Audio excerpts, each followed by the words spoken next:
नमस्कार, ABP news पर हाजिर हूं मैं रुमाना इसार खान। 12 से 2 देश का पॉलिटिकल शो देख रहे हैं आप, जिसमें आज दिन की सबसे बड़ी सियासी खबर बिहार से आएगी क्या, इसी को लेकर नजरें टिकी हुई हैं। और उसी खबर को डिकोड करने के लिए स्टूडियो में खास वरिष्ठ पत्रकारों का पैनल जो हमारे साथ मौजूद है। आप देख रहे हैं रामकृपाल सिंह जी हमारे साथ मौजूद है, अभय दुबे जी वरिष्ठ पत्रकार, राकेश शुक्ला जी वरिष्ठ पत्रकार हमारे साथ स्टूडियो में मौजूद है। मैं चर्चा शुरू करूंगी, लेकिन सबसे पहले खबर आपको बता देते हैं, पॉलिटिकल खबर। बिहार से नीतीश सरकार को सामना आज फ्लोर टेस्ट का करना है। बिहार विधानसभा में इस समय राज्यपाल का अभिभाषण जारी है और दूसरी तरफ आरजेडी के विधायक चेतन आनंद, आरजेडी की विधायक नीलम देवी, उनको लेकर सस्पेंस है।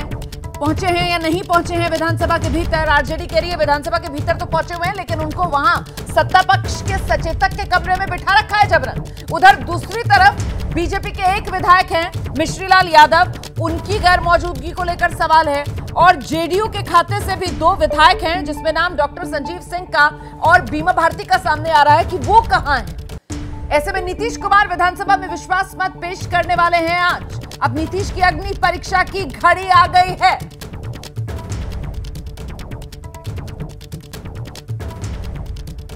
तो नीतीश कुमार की शक्ति परीक्षण की ये घड़ी है और इसी को लेकर ये सियासी घमासान मचा हुआ है। हालांकि सत्ता पक्ष की तरफ से दावा किया गया कि हमारे 128 के 128 ये नंबर और बड़ा हुआ ही नजर आएगा, घटेगा नहीं। वहीं दूसरी तरफ विपक्ष की तरफ से दावा किया जा रहा है, आरजेडी कह रही है खेला होगा। तो आखिरकार सियासत में बिहार की आज कौन सा खेल होने वाला है, इसी को लेकर सबकी दिलचस्पी है। सीधे आपको लेकर चलते हैं बिहार विधानसभा परिसर से। हमारे सहयोगी अभिषेक उपाध्याय इस वक्त मौजूद हैं। अभिषेक, राज्यपाल का अभिभाषण अभी जारी है और वहीं दूसरी तरफ इस अभिभाषण के बाद आज वो जो अविश्वास प्रस्ताव से लेकर विधानसभा अध्यक्ष के खिलाफ विश्वास मत तक नीतीश सरकार को पास करना है, उसी के अंगगणित को लेकर किस तरीके से गहमा गहमी बनी हुई है, कौन कौन से विधायक जो गैर हाजिर, किस किस खेमे के, अपडेट क्या है?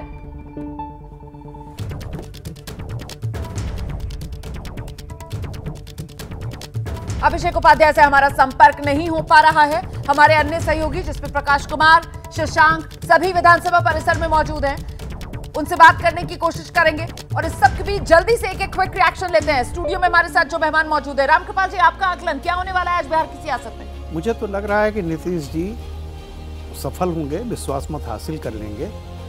देखिए, कोई विकल्प नहीं है, सबको पता है, सारे विधायकों को, या तो ये सरकार चलेगी या फिर राष्ट्रपति शासन होगा और लोकसभा और विधानसभा के चुनाव साथ होंगे। मुझे नहीं लगता कि कोई भी विधायक इतनी जल्दी चुनाव चाहेगा बिहार में, तो इसलिए सबको इस बात का डर होगा। तो मुझे ऐसा लग रहा है कि नीतीश कुमार की नैया पार हो जाएगी। अभी सर, इस सवाल सिर्फ और सिर्फ बहुमत हासिल करने का है या फिर ये जो साख का सवाल नंबर्स को बनाया गया था ये मेंटेन रहे, ये बड़ी चुनौती? देखिए, मैं रामकृपाल जी से सहमत हूँ। नीतीश कुमार को विश्वास मत प्राप्त हो जाएगा। विश्वास मत अगर नहीं मिलता है तो वो एक ही सूरत में होगा कि भारतीय जनता पार्टी एन मौके पर अपनी नीति बदल दे। वो चाहेगी तभी नीतीश कुमार का विश्वास मत गिरेगा। और अगर उसने नीति बदल ली, भाई हमें नीतीश कुमार मुख्यमंत्री के तौर पर नहीं चाहिए, हमें राष्ट्रपति शासन चाहिए, हम उस तरीके से राजनीति करेंगे, वो भी कर सकते हैं। पता नहीं एन मौके पे क्या फैसला करें, लेकिन अभी तक जो दिखाई पड़ता है वो यही है कि उनको विश्वास मत प्राप्त होगा। और अगर नहीं प्राप्त होता है तो वो जेडीयू, वो आरजेडी और कांग्रेस की कोशिशों से नहीं होगा, वो तो उसके अंदर एक भूमिका निभाएंगे ही। हाँ। वो भारतीय जनता पार्टी की नीति बदलने के कारण होगा, जिसकी संभावना बहुत कम है। ये बड़ी दिलचस्प बात आप कह रहे हैं। और साथ ही आपने कहा ना कि जो दिखाई देता है कि ऐसा नहीं होने जा रहा है, वो तो आज सुबह ही तस्वीर, क्योंकि राकेश शुक्ला जी लगातार इस बड़ी कवरेज में हमारे साथ सुबह से बने हुए हैं, वो सर तस्वीर सामने आ गई। जिस तरीके से जीतन राम मांझी जिस गाड़ी में विधानसभा पहुंचे, उसी गाड़ी में केंद्रीय मंत्री नित्यानंद राय भी मौजूद। जी शुक्ला जी, देखिए, नित्यानंद राय जी साथ में लेके इसलिए गए क्योंकि कहीं ना कहीं जीतन राम मांझी जी को लेके एक आशंका प्रकट हो रही थी। हालांकि जीतन राम मांझी जी कभी भी एनडीए छोड़ के नहीं जाएंगे, क्योंकि सारा का सारा जो फोकस है वो बेटे के भविष्य को लेकर है। और जीतन राम मांझी जी को पता है, मैं पहले भी बोल चुका हूँ कि 2013 की घटना मांझी जी नहीं भूले होंगे कि किस तरीके से उनको मुख्यमंत्री बनाया गया और कैसे हटाया गया। तो वही पुनरावृत्ति यदि मान लीजिए आरजेडी उनको कहती भी है, एक तो संख्या बल पूरा नहीं होगा, और यदि किसी तरह से यदि मुख्यमंत्री बनाती भी है तो उनकी दशा वही होने वाली थी जो दशा 2013 में हुई थी जी। तो एक तरह से भाजपा की तरफ से ये भी दिखाया गया कि हम सहयोगी दलों का पूरा सम्मान रखते हैं और पूरे सम्मान के साथ उनको लेके चलते हैं। तो इस तरीके से जीतन राम मांझी जी को नित्यानंद राय जी लेके विधानसभा सत्र में पहुंचे। तो रामकृपाल जी, फिर ये अगर फ्लोर की बात की जाए तो फ्लोर टेस्ट में तो नीतीश कुमार के सामने कोई दिक्कत है नहीं। कुल मिलाकर फिर ये सियासत की ओर बढ़ती हुई नजर आएगी अब यहाँ से, क्योंकि दावे जो हमने देखे ना आरजेडी की तरफ से, खुद तेजस्वी यादव सामने आते हैं और कहते हैं साहब खेला तो होगा, पिक्चर अभी बाकी है। इस तरीके की जो हुंकार भरी गई उसे आप किस रूप में देख रहे हैं? देखिए, ये राजनीति की अनिवार्य शर्त है कि आप पराजय को मानते हुए भी आप तब तक लड़ेंगे जब तक फैसला रिजल्ट नहीं आ जाता है। ये देखिए, इसलिए पोस्चरिंग तो अपनी तरफ से करेंगे जी, क्योंकि देखिए उनको अपना जो है अपने वोटर को एक मैसेज देना है कि हम लड़े, और बाद में अगर देखिएगा जब ये कोई भी पास हो जाए तो आरोप लगाया जाएगा कि इस तरह से हुआ और फलाना हुआ। तो ये कुल मिलाकर के अपना एक जो भी आधार है उसको बनाए रखना और उसमें और बढ़ोतरी करना, ये हर पार्टी का काम होता है। तो इसलिए देखिए हमेशा होता है, आप देखती होंगी कि जब तक तो बेसिकली ये जो पोस्टरिंग है और ये जो हुंकार है उसकी मैसेजिंग अपनों के लिए ज्यादा है बनिस्बत जो सामने वाली पार्टी है उसके मुकाबले में। जल्दी से जरा लेकर चलती हूँ आप विधानसभा परिसर, हमारे सहयोगी अभिषेक उपाध्याय इस वक्त मौजूद है। अभिषेक, अगर मुझे सुन पा रहे हैं आप तो प्लीज अपडेट दीजिए मुझे, कौन सी पार्टी का कौन सा विधायक जिसको लेकर सस्पेंस बना हुआ है? देखिए, दो चीज़ें ऐसी हैं जिन पे अभी सस्पेंस बना हुआ है। एक तो जो आप नाम ले रही थी बीमा भारती का, वो एक मसला बना हुआ है कि बीमा भारती यहाँ कब तक पहुँचती हैं, और दूसरा जो है वो है डॉक्टर संजीव को लेकर के।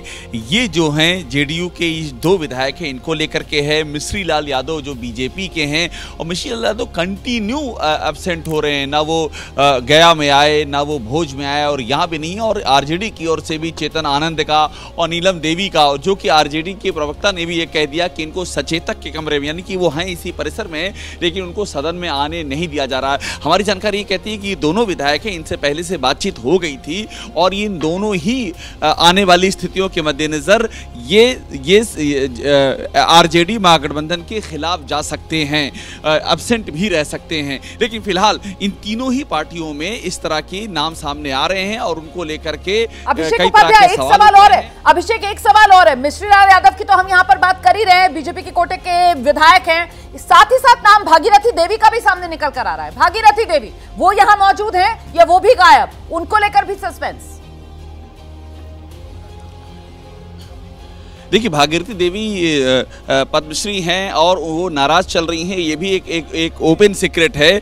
हमारी जानकारी ये कहती है कि आज सुबह तक जब 10 बजे तक ये स्थिति थी कि भागीरथी देवी, रेखा वर्मा और मिश्री लाल यादव, ये तीन ऐसे थे जिनसे संपर्क नहीं हो पा रहा था। लेकिन अभी जानकारी ये मिली है कि इन दो से संपर्क हो पाया है, भागीरथी देवी से और रेखा वर्मा से। मिश्री लाल यादव से अभी भी नहीं हो पाया है। हाँ, ये सदन में है कि नहीं ये अभी चेक करना होगा, क्योंकि ऐसा भी हो रहा है जैसा कि आरजेडी के केस वर्मा को लेकर बीजेपी की एक और विधायक का नाम जिसको लेकर सस्पेंस है वो रश्मि वर्मा, उनको लेकर क्या अपडेट, वो भी नहीं दिखी है ना?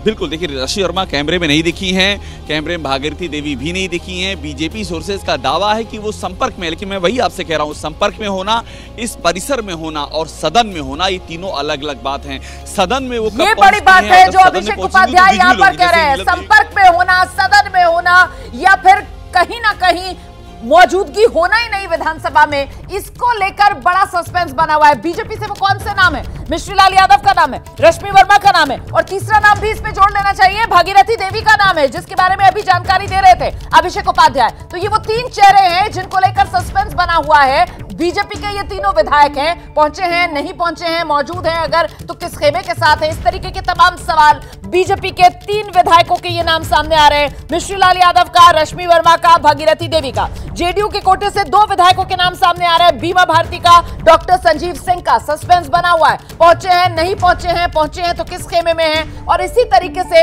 आरजेडी के दो विधायकों के नाम सामने आ रहे हैं, चेतन आनंद, नीलम देवी, जिनको लेकर खुद आरजेडी की तरफ से कहा जा रहा है वो तो विधानसभा में ही मौजूद है, लेकिन आरजेडी दावा यह कर रही है कि उनको सत्ता पक्ष के सचेतक के कमरे में जबरन बिठा रखा है। तो कुल मिलाकर यहां पर सस्पेंस सस्पेंस बढ़ता हुआ, और ऐसे में विधायकों की ये 6-7 के आसपास संख्या बन गई है, जिसमें हर पार्टी के 2-2 विधायक नजर आ रहे हैं इस वक्त, जिनको लेकर यकीनन पार्टी की धड़कनें बढ़ी हुई होंगी। अभय जी, पहले तो ये लग रहा था, जब नीतीश कुमार ने पलटी मारी थी तब लग रहा था कि सब कुछ आराम से हो जाएगा। सुबह उन्होंने इस्तीफा दिया और शाम को उन्हें शपथ मिल गई, लगा कि एक मुख्यमंत्री ये थे और रहेंगे, आगे कभी जो होगा वो देखा जाएगा। लेकिन ये सब जो हो रहा है, इसका मतलब ये है कि काफी नीतीश कुमार के पलटी मारने से जो एनडीए का खेमा था उसके अंदर भी तरह तरह की नाराजगियां थी, तरह तरह के अंतर्विरोध थे, विरोधाभास थे, जो अब निकल कर सामने आ रहे हैं। वो जाति तौर पे भी विधायकों को हो सकते हैं, जाति के तौर पे भी हो सकते हैं। कौन किस जाति का, ऐसे आरजेडी की तरफ से दावा किया गया था कि यादव जाति के इधर जो लोग हैं वो हमारी तरफ आ सकते हैं, और उसमें 1-2 यादव जाति के लोग दिखाई भी पड़ रहे हैं, या पिछड़े वर्ग के हैं वो इधर आ सकते हैं, वो उसमें 1-2 लोग दिखाई भी पड़ रहे हैं। तो देखिए अब क्या होता है। ये पूरी परिस्थिति बहुत ही दिलचस्प है, और इसका जो रहस्य है वो हम लोग डिकोड करते करते हम लोगों को भी समय लगेगा। बिल्कुल। ऐसे में 3 और 2, मतलब बीजेपी के 3 विधायक गैर हाजिर हैं, जेडीयू के कोटे के 2 विधायक गैर हाजिर हैं, तो कुल संख्या बैठती है 5 पर। दिबांग भी हमारे साथ आ गए, वरिष्ठ पत्रकार दिबांग जी हमारे साथ आए हैं स्टूडियो में। बहुत स्वागत सर आपका। आप किस रूप में देख रहे हैं? देखिए, मैं ये कह रहा हूँ कि जो एक बहुत सहज प्रक्रिया होनी चाहिए थी वो कहीं ना कहीं उलझी है, और ये उलझाना बहुत कुछ दिखाता है। और मुझे लगता है नजर आ रही है दिबांग जी? जैसे ये तो बहुत साफ था जिस तरह के आंकड़े थे कि ये सरकार नीतीश कुमार को चलानी थी, नीतीश कुमार को बहुमत मिलता, बिल्कुल बहुत सफाई से, बिना उलझन के। हम देख रहे हैं कि कल आधी रात से लगातार एक ड्रामा चल रहा है, तो उससे एक साफ है कि ये मामला कहीं ना कहीं उलझा हुआ है। इसका उलझना, जो मैं बार बार कह रहा हूँ, वो ये बताता है कि बिहार में जो राजनीति है वो अब बदल रही है, और बड़े पैमाने पर उसमें बदलाव हो रहा है, और एक नए नैतिक रूप में जो उभार है तेजस्वी यादव का, वो इसमें साफ दिखाई देता है। एक नई कोशिश वो कर रहे हैं अपना जो दायरा है उसको बढ़ाने की, और ये उसी को दिखाता है। इस समय उनके पास इस वक्त खबर बदल गई है, और बड़ी खबर ये आ रही है कि बीजेपी की तरह जेडीयू के भी 3 विधायक हैं जिनको लेकर सस्पेंस है। मतलब बीजेपी के 3 विधायक नहीं पहुंचे, और इसी तरीके से जेडीयू के भी 3 विधायक नहीं पहुंचे, तो मतलब ये आंकड़ा मिलकर अभी तक जो मैं 5 कह रही थी वो 6 पर पहुंच जाता है। और उधर आरजेडी 2 विधायक आरजेडी के, जिनको लेकर आरजेडी कह रही है तो विधानसभा में ही मौजूद, लेकिन सत्ता पक्ष के सचेतक ने अपने कमरे में बिठा रखा है। तो कुल मिलाकर यहाँ पर मामला उलझ सकता है क्या? रामकृपाल सर, आप तो अभी कह रहे थे बिल्कुल ये तो केक वॉक होने वाला है नीतीश सरकार के लिए। मैं ये कह रहा हूँ कि 8 विधायक जैसा आप दिखा रही हैं, अगर ये सदन में नहीं है तो टोटल में से संख्या भी नीचे हो जाएगी। ठीक है। तो बहुमत के लिए जो अपेक्षित है वो भी संख्या कम हो जाती है। और ऐसे में मैं ये कह रहा हूँ कि देखिए, अभी चूंकि कोई भी ऐसी पार्टी नहीं है जो ये कहे कि उसके साथ सारे के सारे हैं, तो इसलिए, और चूंकि ये 6 विधायक जो बहुमत से उनके पास ज़्यादा हैं, तो मुझे अभी भी लगता है कि नीतीश को कोई परेशानी नहीं आएगी इसमें, और ये हो जाएगा। रही बात ये है कि लेकिन यही तो मैं सवाल पहले पूछ रही थी ना। शुक्ला जी को यहाँ पर आना चाहिए। शुक्ला जी, बहुमत साबित करना एक अलग बात है, जाहिर सी बात है, ये कैलकुलेशन हम सब जानते हैं कि अगर विधायक गैर मौजूद होंगे तो फिर वो उस तरीके से कुल विधायकों की संख्या डाउन होगी, और ऐसे में बहुमत का आंकड़ा भी नीचे आ जाएगा। लेकिन जो दावा था एनडीए की तरफ से 128 इंटैक्ट, वो आंकड़ा तो डेंट लगेगा ना उस पर। निश्चित तौर पे। अब आप देखिए कि फिर पिछली तरफ हम जाएंगे तो जो कहा जा रहा था कि जेडीयू टूटेगी, वो टूटने की आशंका पैदा हुई। नीतीश कुमार जी दिसंबर में पूरा सत्ता पलट किए संगठन में, और पलट करके वो पूरी बागडोर अपने हाथ में लिए। क्यों लिए? क्योंकि उनको भी ये लग रहा था कि जेडीयू टूटेगी, तो इसलिए वो जेडीयू को अपने हाथ में लेके उसको एक साथ रखना चाह रहे थे। लेकिन जिस तरीके से विधायक नहीं आए, उससे साफ लग रहा है कि बहुमत तो साबित हो जाएगा, लेकिन समर्थन में कहीं ना कहीं कमजोरी और दरार आ गई। लेकिन 45 विधायक हैं, और 45 विधायकों में से सिर्फ 3 का ना पहुंचना, क्या इसको जेडीयू में टूट माना जाएगा? क्योंकि 3 ही विधायक बीजेपी के कोटे के भी हैं जो नहीं पहुंचे विधानसभा में। ऐसे में 2 विधायक आरजेडी के भी हैं जिनको लेकर सस्पेंस बना हुआ है। लेकिन उनको लेकर दावा जो किया जा रहा है ना आरजेडी की तरफ से, वो उसमें कटघरे में सत्ता पक्ष जो है उसको खड़ा कर रहे हैं। किस रूप में? आप सुनिए जरा शक्ति यादव को, प्रवक्ता हैं विधायक चेतन आनंद और नीलम देवी जो मोकामा की विधायिका है राष्ट्रीय जनता दल के, दोनों को सचेतक के कमरे में बैठाया गया है। सत्ता पक्ष के लोगों ने बैठाया है, धमकी दिलवाया, क्या क्या किया, ये बात किसी से देश में छुपी हुई नहीं है। विधायक दल की बैठक चल रही थी राजद की, और विधायक दल की बैठक जहां हो रहा था वहां शासन के लोग, मजिस्ट्रेट के नेतृत्व में पूरे आला अधिकारी पुलिस प्रशासन के, कि भाई इनके घर में परेशानी है, इनके लोग परेशान हैं, यह कह करके जबरन आप ले जाने के लिए मजबूर किया, आप ले गए। और अभी दोनों दिखाई पड़ रहे हैं सत्ता पक्ष के सचेतक के कमरे में। ऐसे लोकतंत्र नहीं चलता। तो सियासी गहमागहमी लगातार बढ़ती हुई नजर आ रही है। क्या होने वाला है बिहार की सियासत में, आज बड़ी कवरेज लगातार जारी है। तो बिहार में बहुमत की बेला, क्या होने जा रहा है कोई सियासी खेला, इसी को लेकर सवाल बड़ा है। इस बीच आपको बता दें 8 विधायक अलग अलग दलों के हैं, 3 जेडीयू के हैं, 3 बीजेपी के हैं, 2 आरजेडी के कोटे के हैं, जिनको लेकर सस्पेंस बना हुआ है। पहुंचेंगे या नहीं पहुंचेंगे विधानसभा में उस समय जब वो प्रस्ताव और उस पर वोटिंग हो रही होगी। इस सब के बीच ये तस्वीरें जरा देख लीजिए, किस तरीके से सड़क पर संघर्ष करते हुए आरजेडी के कार्यकर्ता नजर आ रहे हैं। सड़क पर उतर आए, हाथ में पार्टी के झंडे हैं, जबान पर पार्टी के नारे हैं, और ऐसे में पुलिस अब खदेड़ती हुई आरजेडी के कार्यकर्ताओं को, जो आर ब्लॉक के नजदीक जो चौराहा है वहीं पर जुट गए थे। पुलिस हटा रही है आरजेडी के इन कार्यकर्ताओं को। आरजेडी के कार्यकर्ता पूरी तरीके से आक्रामक। देखिए किस तरीके से नीतीश सरकार के खिलाफ नारेबाजी आरजेडी की तरफ से की जा रही है। आरजेडी दावा बड़ा कर रही है कि आज खेला होगा, हालांकि जेडीयू की तरफ से कहा जा रहा है, सत्ताधारी गठबंधन की तरफ से कहा जा रहा है कि हम ही हैं सियासत के असली खिलाड़ी।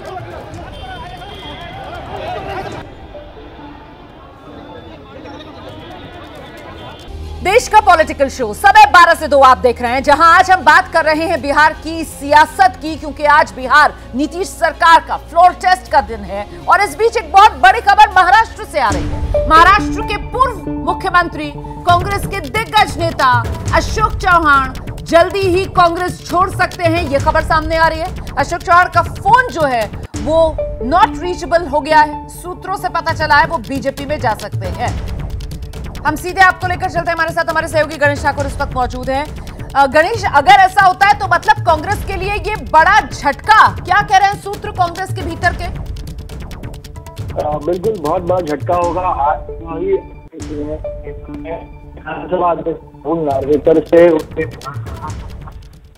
मुलाकात, आवाज साफ नहीं आ रही है गणेश ठाकुर, आपकी आवाज साफ नहीं आ रही है, दोबारा से बात करने की मैं कोशिश करूंगी। देखिए अशोक चौहान के बीजेपी में जाने की चर्चा है। आप जानते हैं किस तरीके से पिछले दिनों मध्य प्रदेश में जो पूर्व मुख्यमंत्री, कांग्रेस के दिग्गज नेता कमलनाथ, उनके नाम पर भी इसी तरीके की चर्चा सामने आई थी, उनके नाम को लेकर भी ऐसी ही सुगबुगाहट। और अब मध्य प्रदेश के बाद महाराष्ट्र, और यहां पर एक और कांग्रेस के दिग्गज नेता, नाम अशोक चौहान। आप जानते हैं अशोक चौहान जो हैं, उनके पिता भी महाराष्ट्र में मुख्यमंत्री रहे हैं। शंकर राव चौहान कांग्रेस के पुराने नेता रहे हैं अशोक चौहान। और ऐसे में अगर अशोक चौहान जाते हैं कांग्रेस छोड़कर, बीजेपी का दामन थामते हैं, तो यकीनन कांग्रेस पार्टी के लिए यह बहुत बड़ा झटका माना जाएगा, वो भी एन लोकसभा चुनाव से पहले। और फिर इसी साल अक्टूबर में ही महाराष्ट्र में विधानसभा चुनाव भी होने हैं। एक बार फिर से जरा बात करने की कोशिश करते हैं गणेश ठाकुर से। जी गणेश, अगर मेरी आवाज मिल रही है तो फिर जवाब दीजिए, किस रूप में यह खबर सामने आई है, कांग्रेस के लिए कितना बड़ा झटका होगा अगर सच होती है तो?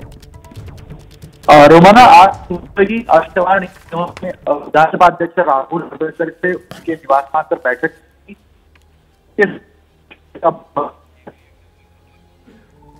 नहीं, दिक्कत आ रही है, मैं बाद में बात करने की फिर से कोशिश करूंगी आपसे। अभय जी से एक रिएक्शन लेते हैं। सर, पहले कमलनाथ के नाम को लेकर इसी तरीके की चर्चा, अब अशोक चौहान के नाम को लेकर चर्चा, और अशोक चौहान मतलब खानदानी कांग्रेसी, वो छोड़ के जा रहे हैं कांग्रेस, ये चर्चा।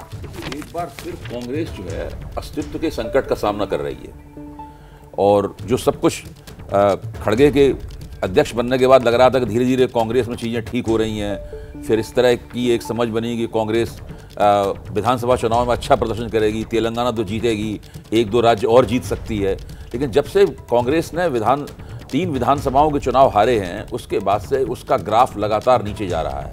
अब आप देखिए राहुल गांधी की दूसरी यात्रा है, दूसरी यात्रा में कोई चमक नहीं पैदा हो रही है, और कांग्रेस लोग अपने जो सहयोगी दल हैं उनके साथ कोई सीटों का तालमेल भी अंतिम रूप नहीं दे पा रही है। उससे ज़्यादा भाजपा तेजी के साथ कांग्रेस से नेताओं को छीन रही है, नेताओं को उसके विपक्ष की एकता में शामिल होने से रोकने में भाजपा कामयाब है। तो इस वक्त बहुत बुरी स्थिति है कांग्रेस की, और कांग्रेस को बहुत जल्दी ही कुछ इस तरह के कदम उठाने चाहिए जिससे लोगों को लगे कि पार्टी में कुछ दम है और ये 2024 में भाजपा का कुछ मुकाबला कर पाएगी। बिल्कुल, देखिए इस वक्त बड़ी खबर इस रूप में सामने निकल कर आ रही है कि विधानसभा स्पीकर से मुलाकात की है अशोक चौहान ने, और राहुल नार्वेकर से जो ये मुलाकात हुई है अशोक चौहान की, इसके बाद कयास ये लग रहे हैं कि विधानसभा से इस्तीफा दे सकते हैं अशोक चौहान। ये बहुत बड़ी खबर है, पॉलिटिकल टाइमिंग के लिहाज से बड़ी खबर है। आप बात पूरी कीजिए, क्या कहना चाह रहे हैं? अब आप देखिए, जो व्यक्ति अभी मध्य प्रदेश में कांग्रेस की चुनाव मुहिम का नेतृत्व कर रहा था, इसके बारे में माना जाता था कि उसी के हाथ में मध्य प्रदेश की बागडोर जाएगी। अगर वो उस व्यक्ति के भाजपा में जाने की चर्चा होती है, हाँ। वो खंडन करते हैं, लेकिन वो साथ में ये भी कहते हैं कोई कहीं भी जाने के लिए स्वतंत्र है, हाँ। और फिर उनके बेटे के बारे में तो माना जा रहा है कि वो निश्चित रूप से भाजपा में चले जाएंगे। इससे आप पता लगा सकते हैं कि कांग्रेस इस वक्त किस बुरी हालत में है। बिल्कुल, एक बार फिर से जरा बात करने की कोशिश करते हैं। गणेश, आपकी आवाज साफ नहीं आ रही है, अब जरा अपनी बात रखने की कोशिश कीजिए, शायद इस बार साफ आवाज आए। जी रोमाना, देखिए आज सुबह नार्वेकर से मिलने अशोक चौहान पहुंचे थे, उनके निवास स्थान पे पहुंचे थे, तब से ये बातें शुरू हुई। और अब जब लोगों ने उन्हें फोन करने की कोशिश की तो उनका फोन बंद आ रहा है, उन सभी सचिवों का फोन बंद आ रहा है। अब बड़ी अपडेट ये आ रही है कि सिर्फ अशोक चौहान नहीं, कांग्रेस के और 2 दिग्गज नेता उनके साथ भाजपा में प्रवेश कर सकते हैं। संभवतः आज या कल में ही वो इस्तीफा दे सकते हैं और बाद में 22 से पहले या अगले 2-3 दिनों में ही उनका भाजपा में जाना तय हो जाएगा। वो तो इनके नाम को लेकर भी कुछ कयास लग रहे हैं क्या? अशोक चौहान के साथ 2 और कौन से दिग्गज नेता कांग्रेस के, उनके भी नाम आ रहे हैं सामने? जी देखिए, मराठवाड़ा में उनका एक बहुत बड़ा कैंप है, मराठवाड़ा के कुछ एमएलए उनके लगातार साथ में रहते हैं, उनके ही नामों की चर्चा है। लेकिन फिलहाल उस पर किसी तरह से कोई कंफर्मेशन या किसी तरह की हलचलें शुरू नहीं हुई हैं। लेकिन मेरे सूत्र ये बताते हैं कि अशोक चौहान अगर जाते हैं तो उसके लिए नहीं जाएंगे, मराठवाड़ा के कुछ एमएलए को वो साथ में ले जाएंगे और एक बड़ी स्ट्रेंथ कांग्रेस की वो साथ ले जाएंगे, क्योंकि एक बड़ा सबका अशोक चौहान को कांग्रेस का, महाराष्ट्र कांग्रेस का फॉलो करता है, उनको जानता है, तो वो पूरी रैंक उनके साथ जा सकती है। और इसीलिए अब जोड़ तोड़ का गणित उनकी तरफ बिठाया जाएगा, तभी उनके फोन नॉट रीचेबल पहुंचे हैं। बहुत शुक्रिया आपका गणेश ठाकुर इस तमाम अपडेट के लिए। जल्दी से दिबांग का एक रिएक्शन लेते हैं हम। दिबांग, क्या लग रहा है, ये किस रूप में देखा जाएगा? ये इन नेताओं के, अच्छा इस वक्त बड़ी खबर आ रही है, जो जानकारी मिल रही है उसके मुताबिक आपको बता दें, सूत्र ये जानकारी दे रहे हैं कि विधानसभा अध्यक्ष से मुलाकात करके, राहुल नार्वेकर से मुलाकात करके इस्तीफा सौंप चुके हैं अशोक चौहान। ये बड़ी खबर सामने आ रही है। मृत्युंजय का रुख करते हैं। मृत्युंजय, इस्तीफा दे दिया है क्या? जी बिल्कुल, देखिए अशोक चौहान महाराष्ट्र के पूर्व मुख्यमंत्री और कांग्रेस के बड़े नेता, ये बहुत बड़ा झटका है महाराष्ट्र कांग्रेस को, जिन्होंने आज सुबह महाराष्ट्र की विधानसभा अध्यक्ष राहुल नार्वेकर से मुलाकात की। और सूत्र हमें बताया कि राहुल नार्वेकर से मुलाकात करने के बाद विधानसभा की सदस्यता से इस्तीफा दे दिया है और उसके बाद उन्होंने अपना फोन बंद कर लिया है और एक दक्षिण मुंबई में ही किसी होटल में वो ठहरे हुए हैं और कुछ समय बाद वो बीजेपी दफ्तर पहुंचेंगे और बीजेपी दफ्तर में देवेंद्र फडणवीस भी पहुंच रहे हैं, जहां पर वो बीजेपी में शामिल होंगे। अशोक चौहान के साथ साथ कांग्रेस के 3 और नेता हैं जो बड़े नेता हैं, उसमें एक नगर सेवक भी है, वो बीजेपी में हमें भाजपा सूत्रों के जरिए जानकारी मिल रही है। और सुबह लगभग 8:30-9 बजे के बीच में विधानसभा अध्यक्ष राहुल नार्वेकर के साथ ये मुलाकात हुई। सूत्र बता रहे कि उसी दौरान उन्होंने अपना इस्तीफा सौंपा है। हालांकि आधिकारिक तौर पर विधान की तरफ से ऐसी जानकारी बताई नहीं गई आधिकारिक तौर पर, लेकिन सूत्र बता रहे कि उन्होंने अपना इस्तीफा विधानसभा सदस्य के तौर पर दे दिया है। ये बड़ी जानकारी है, हमारे सहयोगी मृत्युंजय दे रहे हैं। मृत्युंजय बता रहे हैं कि सूत्रों के हवाले से खबर यह है कि राहुल नार्वेकर से, जो विधानसभा अध्यक्ष है महाराष्ट्र में, उनसे जो मुलाकात की अशोक चौहान ने, तो ये मुलाकात के दौरान ही अपना इस्तीफा विधानसभा अध्यक्ष को सौंप दिया अशोक चौहान ने। अशोक चौहान अकेले नहीं बल्कि उनके साथ 3 अन्य कांग्रेस के नेता होंगे और बहुत मुमकिन यह है कि आज ही किसी समय बीजेपी औपचारिक तौर पर ज्वाइन कर लेंगे अशोक चौहान। कौन से बीजेपी के बड़े नेता मौजूदगी जिनकी उसमें अशोक चौहान बीजेपी ज्वाइन करेंगे, इसको लेकर कोई जानकारी सामने आ रही है मृत्युंजय? इस समय तो बीजेपी की तरफ से सबसे बड़ा नाम तो देवेंद्र फडणवीस ही है, उप मुख्यमंत्री है। इसके अलावा भाजपा के जो पदाधिकारी हैं जो प्रदेश कार्यकारिणी में है, उनकी मौजूदगी होगी। और बताया जा रहा है कि 1 बजे लोगों को वहां पहुंचने का समय दिया गया है कि 1 बजे तक पार्टी दफ्तर पहुंच जाएं। और मीडिया कर्मियों को भी बताया गया है कि ये देवेंद्र फडणवीस एक प्रेस कॉन्फ्रेंस को संबोधित करेंगे। तो इसका मतलब है कि एक प्लेटफॉर्म तैयार किया जा रहा है भाजपा में प्रवेश के लिए। और अशोक चौहान, जिनको हम पिछले 1.5 घंटे से फोन पर प्रयास कर रहे हैं संपर्क होने की, उनका फोन बंद आ रहा है, उनके पीए भी नॉट रीचेबल है। और कांग्रेस पार्टी के भीतर से कोई प्रतिक्रिया सामने निकल कर आ रही है इस पर? देखिए, अभी तक जो जिन लोगों से हमें बात हुई वो भी कह रहे हैं कि पहले हमें देखना होगा कि आखिर हो क्या रहा है या क्या उन्होंने निर्णय ले लिया है, फैसला कर चुके हैं। पर रोमाना, आपको मैं बता दूं कि पिछले 1 महीना नहीं बल्कि 1 साल से ऐसी अटकलें चल रही थी कि अशोक चौहान बीजेपी का दामन थामेंगे। बस ये वक्त की रंग थी, समय की बात हो रही थी कि कब वो बीजेपी की तरफ जाएंगे। और ऐसा भी प्रयास लगाया जा रहा था कि लोकसभा चुनाव से पहले वो ऐसा कदम उठा सकते हैं, और वही होता हुआ दिख रहा है। तो महाराष्ट्र में तो मतलब एक तरीके से ये एक के बाद एक झटके होंगे। अभी पिछले दिनों बाबा सिद्दीकी, अब अशोक चौहान, और इसके न सिर्फ अशोक चौहान बल्कि उनके साथ और भी कई नेता।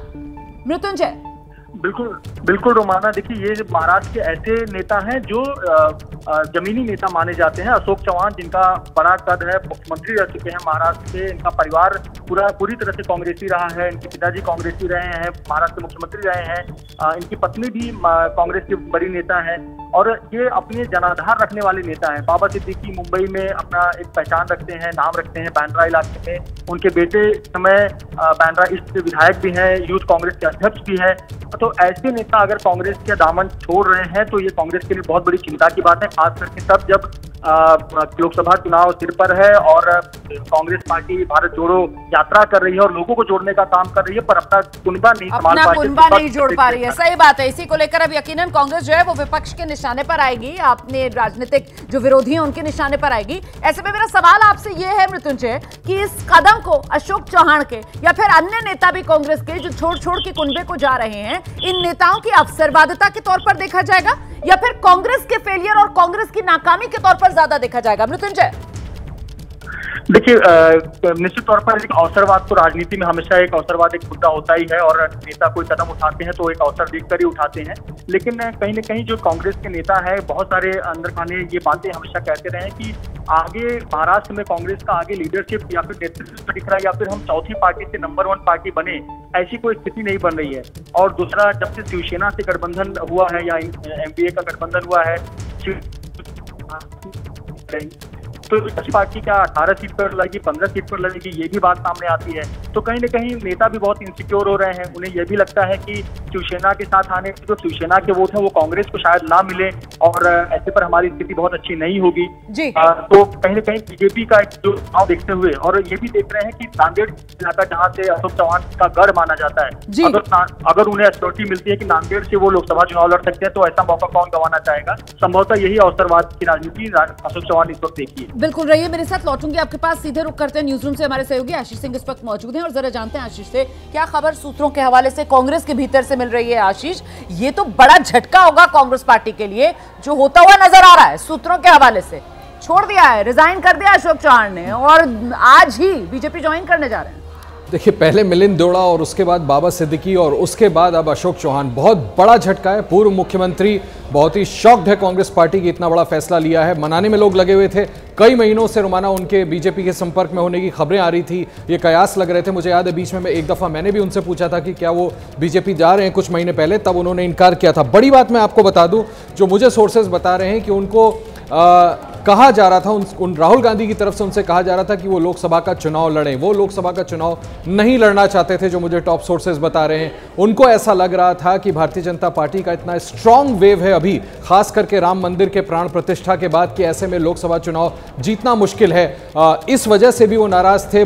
नाना पटोले, जो कि कांग्रेस के राज्य के पार्टी के प्रेसिडेंट हैं, उनके जो कार्यशैली थी, उनके कार्य करने के डिस्पोटिक रवैये से वो नाराज थे और इसकी शिकायत उन्होंने केंद्रीय आला कमान से कई बार दर्ज कराई थी, जिस पर कोई कदम नहीं उठाया गया था। बड़ी बात एक और आपको मैं बता दूं कि उनके साथ कुछ और विधायक भी भारतीय जनता पार्टी के साथ जा सकते हैं। बहुत बड़ी चोट पहुंचेगी कांग्रेस पार्टी को अगर ये बात भी सही होती है। निश्चित तौर पे बहुत बड़ा सेटबैक है कि इतना बड़ा लीडर लोकसभा चुनाव के पहले पूर्व मुख्यमंत्री छोड़ करके जा रहे हैं। ये वो रीजन है जो मैं आपको बता रहा हूं। मुख्य उनकी नाराजगी नाना पटोले के कार्यशैली से थी, जिसको लेकर के उन्होंने शिकायत दर्ज कराई थी, लेकिन नेतृत्व की तरफ से जब कुछ नहीं किया गया तो आखिरकार उन्होंने ये बड़ा फैसला लिया है। और वो भारतीय जनता पार्टी में जो है वो कांग्रेस पार्टी को भारी पड़ने जा रही है। टाइम टाइमिंग देखिए आप, चुनाव लोकसभा का और उसके चंद माह बाद महाराष्ट्र में विधानसभा का भी, और ऐसे में एक के बाद एक कांग्रेस पार्टी के दिग्गज नेता, जहां सिलसिला मिलिंद देवड़ा के नाम से शुरू होता है, बाबा सिद्दीकी और अब अशोक चौहान का नाम सामने आ रहा है, जो पार्टी छोड़ने की कगार पर पहुंच चुके हैं। के ही पक्ष में खड़े होने की बाध्यता है, इसलिए इस प्रस्ताव को सभा की अनुमति दी जाती है। आप सब कृपया बैठ जाएं। अब मैं माननीय उपाध्यक्ष जी से आग्रह करता हूं कि वे अपने आसन पर आएं और आगे की कार्रवाई संचालित करें। आप सबकी इजाजत हो तो मैं एक दो बात कहकर आप सबके बीच बैठना चाहूंगा। माननीय सदस्यगण, अध्यक्ष के इस आसन पर मैं लगभग 1.5 वर्षों तक रहा। आप लोगों ने सर्वसम्मत से मुझे इस आसन पर बिठाया था।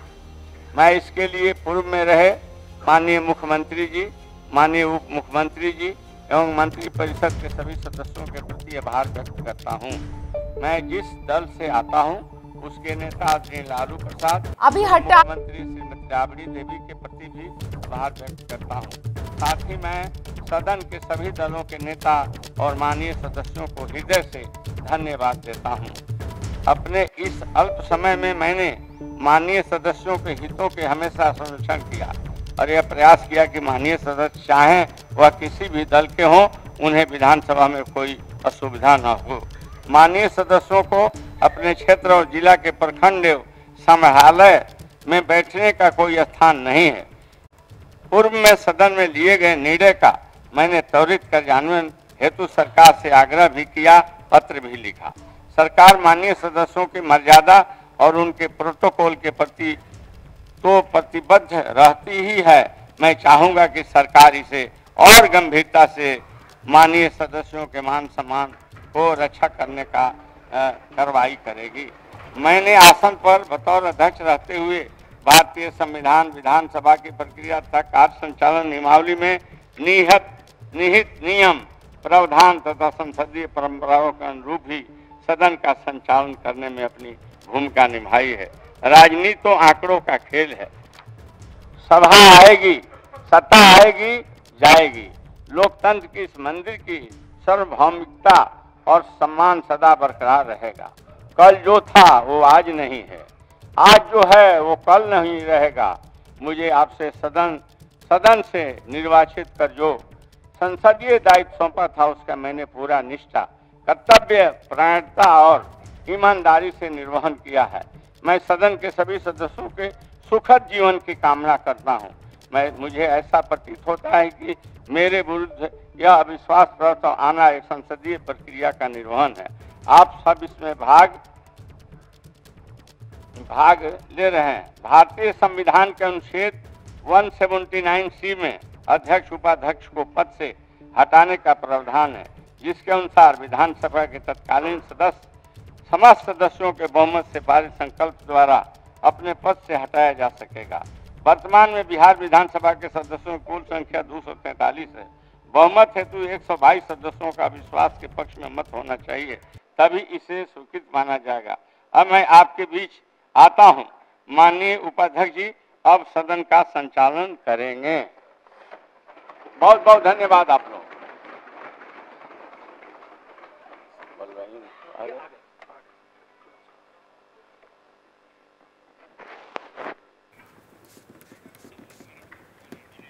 इस वक्त की बड़ी खबर आपको बता दें, विधानसभा अध्यक्ष को हटाने वाला प्रस्ताव आ गया है और आप जानते हैं जब विधानसभा अध्यक्ष के खिलाफ प्रस्ताव आता है तो जाहिर सी बात है वो चेयर पर नहीं बैठते हैं, और ऐसे में अब चेयर पर बैठ गए हैं सदन के डिप्टी स्पीकर महेश्वर हजारी, और अब आगे की कार्रवाई जो है वो महेश्वर हजारी की अध्यक्षता में सदन में होगी। अविश्वास प्रस्ताव है अध्यक्ष जी पर, इसलिए मैं पक्ष विपक्ष दोनों माननीय सदस्यों से आग्रह करना चाहूंगा कि बिहार का जो गरिमा है, बिहार ने जो अपनी राजनीति में मान सम्मान प्रतिष्ठा है, मैं दोनों पक्ष विपक्ष के साथियों से आग्रह करना चाहूंगा कि जो भी संवैधानिक नियम है उसी के तहत यहाँ कार्रवाई होगी। सब कोई शांति ढंग से यदि यह मतदान करेंगे तो मैं समझता हूँ बहुत ही अच्छा मैसेज बिहार के लिए जाएगा। इसलिए सबसे मेरा आग्रह होगा कि सब कोई संवैधानिक नियमों का पक्ष विपक्ष पालन करने का काम करेंगे।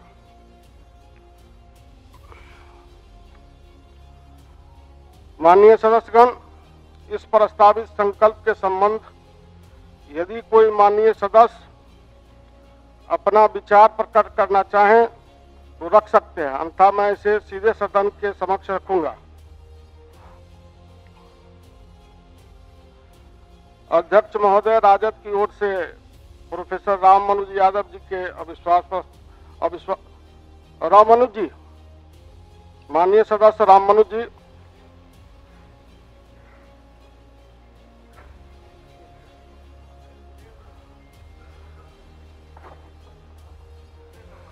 अच्छा माननीय सदस्य भूदेव जी,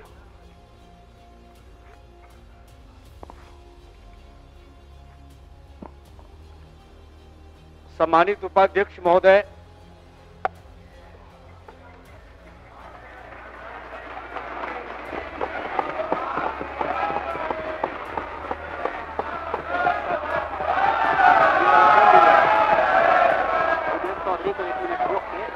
आज सबसे पहले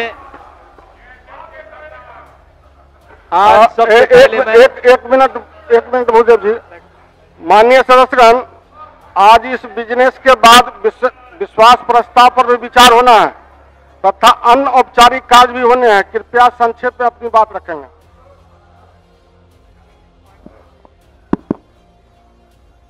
उपाध्यक्ष महोदय, सबसे पहले मैं अपने दल के प्रबुद्ध नेता, युवाओं के नेता, युवाओं का भविष्य, पूर्व उप मुख्यमंत्री आदरणीय तेजस्वी प्रसाद यादव जी और अन्य सभी वरिष्ठ दल के नेताओं के प्रति आभार व्यक्त करता हूं कि इस विषम परिस्थिति में, बदली हुई परिस्थिति में मुझको इस विधानसभा में बोलने का अवसर प्रदान किया है। मुझे ताज्जुब हो रहा है और कोई जवाब नहीं सोचता है। 17 महीने हुए हैं और 17 महीने में जो परिवर्तन देखने को मिला है और बिहार और देश के लिए बहुत ही उपहास और मजाक का यह समय है। उपाध्यक्ष महोदय, मुझको स्मरण है, मैं 2000 में ही यहां का विधायक बना था। बीच में मैं एमपी बन गया और फिर विधानसभा का सदस्य बन के इस सदन में आया हूं। लेकिन जिस तरह के माहौल और जिस तरह का परिवर्तन मुझे इस वर्ष देखने को मिला, या मुझको लगता है कि सदन में बैठे हुए जो महानायक होंगे, चाहे हो चंद नायक कर्पूरी ठाकुर हों, चाहे और कोई अन्य वरिष्ठ। तो फिलहाल बिहार विधानसभा में कार्रवाई चल रही है। जो स्पीकर थे उनके खिलाफ अविश्वास प्रस्ताव आया है, उसी पर इस समय आरजेडी की तरफ से विधायक भूदेव अपनी बात रख रहे हैं। और बड़ी खबर यह आ रही है कि नीतीश का साथ देने जा रहे हैं आरजेडी के 2 विधायक, जिनके नाम को लेकर अभी तक सस्पेंस था कि वो क्या करेंगे। इसमें नाम चेतन आनंद का और नीलम देवी का, और अब इन दोनों को लेकर तस्वीर साफ, विधानसभा में सत्ता पक्ष के साथ जाएंगे। चेतन आनंद भी, नीलम देवी भी, दोनों आरजेडी के कोटे के विधायक हैं। आरजेडी के दोनों विधायक सत्ता पक्ष के साथ जाने वाले हैं। सीधे आपको लेकर चलते हैं, हमारे साथ हमारे सहयोगी अभिषेक उपाध्याय इस वक्त मौजूद है। अभिषेक, आरजेडी के दोनों विधायकों को लेकर कंफ्यूजन दूर? बिल्कुल एकदम क्लियर हो गया है ये, और ये कयास पहले से लग रहे थे। निधि मेरे साथ हैं, ये कयास पहले से लग रहे थे कि खासतौर पे चेतन आनंद को लेके लग रहा था कि चेतन आनंद जा सकते हैं। नीलम देवी की तो नाराजगी पहले से भी थी और अब फाइनली वो सत्ता पक्ष में जाके बैठ गए। बिल्कुल, देखिए चेतन आनंद की चर्चाएं पहले से भी थी। हालांकि चेतन इस पर खुले तौर पर इंकार कर रहे थे, लेकिन कल रात जो हुआ, जो वाकया हमने देखा किस तरीके से उनके छोटे भाई की रिपोर्ट जगह रिपोर्ट दर्ज करते, उसके बाद ये क्लियर हो गया कि कहीं ना कहीं चेतन आनंद को लेकर के ये खेल जो है वो स्पष्ट होने जा रहा है और जेडीयू खेल कर देगी। और आज साबित भी यही हुआ। पहले ये आरोप लगाया गया कि वो सचेतक के कमरे में जाकर बैठे हुए हैं सत्ता पक्ष के, लेकिन आज वो सत्ता पक्ष में जाकर ये एकदम क्लियर था कि ये जो भी हो रहा है वो मर्जी से हो रहा है। नीलम देवी के केस में भी था और नीलम देवी पहुंच के भी बाहर रही, लगातार उनसे कांटेक्ट किया जा रहा था, कांटेक्ट में नहीं आ रही। बिल्कुल, देखिए नीलम देवी और चेतन आनंद ये दोनों ऐसे हैं जो सबसे वल्नरेबल माने जा रहे थे कि अगर जेडीयू किसी को तोड़ पाती है आरजेडी में, तो इन दोनों की चर्चाएं पहले से थी और दोनों की अपनी अपनी वजह रही हैं। चेतन आनंद को अपने पिता को लेकर और नीलम देवी कहीं ना कहीं अपने पति को लेकर। ये खास बात ये कि देखिए संख्या भी कम नहीं होगी, यूं ही समझिए इसको, ये 2 की संख्या ये इंटैक्ट रहेगी। संख्या कम होने से जो असर होता है वो भी नहीं होगा और ये फ्लोर क्रॉस करके ये सरकार के समर्थन में वोट करेंगे। ये एडवांटेज भी गवर्नमेंट को मिलता हुआ दिख रहा है इस समय यहाँ पर। रोमाना, बिल्कुल, तो ये बहुत बड़ी खबर है। आरजेडी के 2 विधायक, तस्वीर साफ हो गई है, कंफ्यूजन दूर हो गया है। चेतन आनंद को लेकर भी, नीलम देवी को लेकर भी, दोनों आरजेडी से पाला बदलकर सत्ता पक्ष के साथ आ गए हैं।